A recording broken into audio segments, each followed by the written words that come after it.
গো বৌমা, তুমি যেখানে যাও কি এরকম এই চুড়িদার পরে ড্যাং ড্যাং করে চলে? তোমার কি শাড়ি নেই নাকি? এত যে শাড়ি কিনে দিলে কি হয় কি? যেখানে যাবো শাড়ি পরে যাও, দেখতেও ভালো লাগবে, লোকেও ভালো বলবে।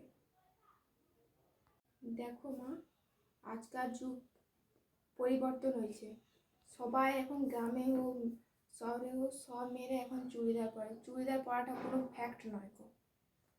শাড়ি তো সবাই সারা জীবন পরে আছে, পরবো।